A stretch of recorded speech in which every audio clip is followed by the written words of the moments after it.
पाकिस्तान के बाहर से पैसे पाकिस्तान भेजना, जिसे हम लोग आमतौर पे फॉरेन रेमिटेंस कहते हैं, बाहर की दुनिया से जब पाकिस्तान पैसा आता है, क्या वो टैक्स फ्री होगा? इसमें एफबीआर का और स्टेट बैंक का क्या किरदार है? 1956 से पहले जो कानून था रेमिटेंस के फॉरेन रेमिटेंस के हवाले से, उसमें यह कह दिया गया था कि जो बैंक में पैसा आएगा, जो बंदा बाहर से पैसा भेजता है, उसको एग्जम्पशन वो अवेल कर सकता है, अदरवाइज नहीं। इसी तरह 1973 के कानून के अंदर जो रेमिटेंस की रूल्स थे, उसके अंदर थोड़ी चेंजेस कर दी गई। उसमें आपकी मिसेज, आपका स्पाउस, आपके पेरेंट्स और आपके बच्चों को शामिल कर दिया गया है।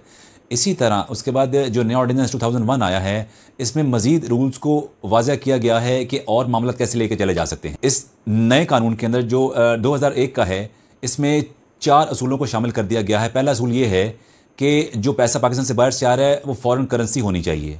सेकंड ऑप्शन ये है कि डायरेक्टली हमारे स्केड्यूल्ड बैंक हैं उनमें पैसा ट्रांसफ़र होना चाहिए। थर्ड ऑप्शन ये है जी कि उसको प्रॉपर तरीके से इन कैश कराया जाए। जैसे कि एग्जांपल ऐसी है कि आप डॉलर हैं, पाउंड हैं और सऊदी रियाल हैं, जो कुछ भी है फ़ॉरेन करेंसी की फॉर्म में है, उसको इन कैश करवाना है। और चौथी ऑप्शन ये है कि उसका बाकायदा जब आप इन कैश करवा लेते हैं तो आपको बाकायदा सर्टिफिकेट भी इशू करवाना पड़ेगा बैंक से। इस सिलसिले में कुछ एतराज़ात निकाले थे स्टेट बैंक ने और एफबीआर ने। आपस में कुछ कॉन्ट्रोवर्सीज चलती रही हैं कि आया जो पाकिस्तान पैसा आ रहा है कि वो फॉरेन रेमिटेंस कहलाएगा भी या नहीं।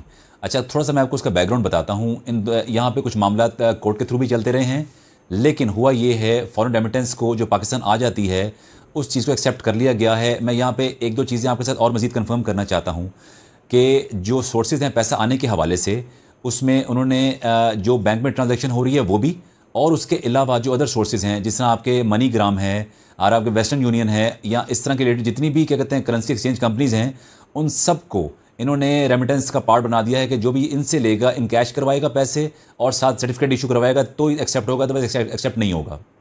जो सिलसिला इसमें ऐड हो गया है वो ये है, इन्होंने कुछ ब्लड रिलेशन के हवाले से भी सिलसिला स्टार्ट कर दिया है कि ब्लड रिलेशन में कौन होगा जिसको पैसा मिलेगा तो वो उस पर टैक्स वगैरह चार्ज नहीं होगा। इसमें हम लोगों ने जो रिलेशन निकाले हैं, अब माँ बाप हैं, आपके बहन भाई हैं, मियाँ बीवी हैं या बच्चे हैं, या फिर आपके ग्रैंड पेरेंट्स हैं जिसमें आप दादा दादी कह सकते हैं, और आपके पोता पोती हैं। इससे हटके जिन पे टैक्स वगैरह चार्ज होगा वो रेमिटेंस नहीं कहलाती। आपके अंकल हो गए, चचा हो गया, आपके ताया हो गए, आपके भतीजे हो गए, भतीजियाँ हो गई, ये वो लोग हैं इनको पैसा आता है, या आपके दोस्त हैं इनको पैसा जो मिलेगा वो फॉरेन रेमिटेंस की कैटेगरी में नहीं आता। इसमें जो आखिरी चीज़ रह गई थी जो मैंने पहले भी डिस्कस किया है वो है जी 5 मिलियन। 5 मिलियन की कंडीशन को कंपलसरी कर दिया गया है। 5 मिलियन से ऊपर भी पैसा जा सकता है। मैं अपनी पुरानी वीडियोज़ में बाकायदा कह चुका हूँ इस सिलसिले में। 50 लाख से ऊपर जो अमाउंट आपने भिजवानी है पाकिस्तान में, उन पे तमाम ये गोल्डन जो रूल्स हैं जो मैंने 4 बताए हैं अप्लाई होंगे तो ये फॉरेन रेमिटेंस कैटेगरी में आती है। अदरवाइज़ ये अमाउंट फॉरेन रेमिटेंस कैटेगरी में नहीं आएगी। ये बताना बहुत ज़रूरी था। ये मैंने इसीलिए आपको टू दी पॉइंट बात बताई है। इस सिलसिले में अगर कोई मज़ीद कोई क्वेश्चन करना चाहता है या कोई अपने एंड से कोई इंक्वायरी करना चाहता है इस सिलसिले में, एफबीआर का सर्कुलर नंबर 5 है 2022 का, उसको स्टडी कर लिया जाए। अगर नहीं समझ आती तो हमें प्रॉपर क्वेश्चन आंसर्स करें, कमेंट्स करें, हम बाकायदा उसका रिप्लाई भी करेंगे। बहुत शुक्रिया।